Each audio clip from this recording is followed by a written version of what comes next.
ప్రేమామయుడైన యేసుక్రీస్తు ప్రభువారు నిన్ను నన్ను ప్రేమించి 2025 సంవత్సరాల కిందటి లోకానికి వచ్చాడు. ఆయన వచ్చి ఏం చేశాడు అంటే, నీ ఆత్మను, నీ హృదయాన్ని శుద్ధి చేసే దాని కొరకై ఆయన తన దేహంలో నుండి ప్రశస్తమైన రక్తమును కార్చిన వాడుగా ఉంటున్నాడు. ఎందుకు అంటే, అనేకమైన గ్రంథాలు చెప్తా ఉంటున్నాయి ఏంటంటే, రక్తము చిందించకుండా పాపములకు క్షమాపణ లేదు. రక్తము చిందింపబడకుండా పాప క్షమాపణ అనేది లేదు.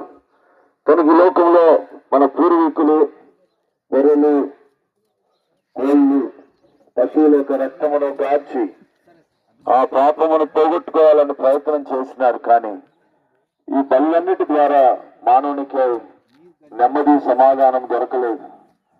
పాపములు తీసివేయుట ఏ బలి వలన సాధ్యపడదు.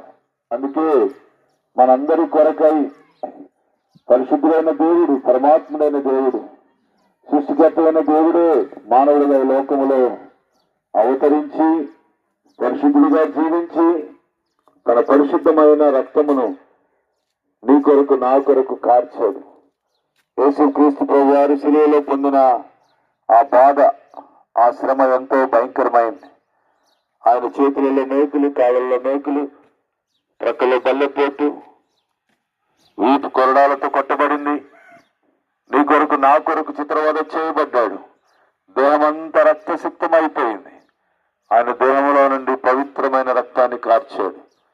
ఆ రక్తమే మానవాళికి పాప క్షమాపణకు విరుగుడు, పాపములను సంపూర్ణంగా తీసివేయగలిగే ఒక అద్భుతమైన ఔషధం యేసు ప్రభు వారి యొక్క రక్తం.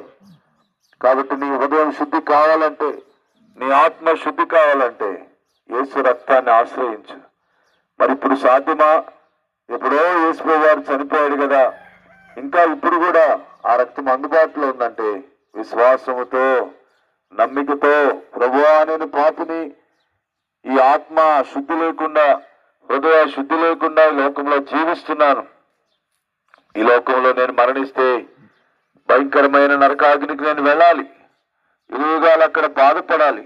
ప్రభు, ఆ పరిస్థితి నుండి నన్ను తప్పించండి, నీ శిలువ రక్తంతో నన్ను కడగండి, శుద్ధీకరించండి, నన్ను నీ కుమారునిగా, కుమార్తెగా అంగీకరించండి, నాకు కూడా నిజమైన సమాధానము, శాంతి దయచేయండి, నా హృదయములో సంపూర్ణమైన శుద్ధి దయచేయండి.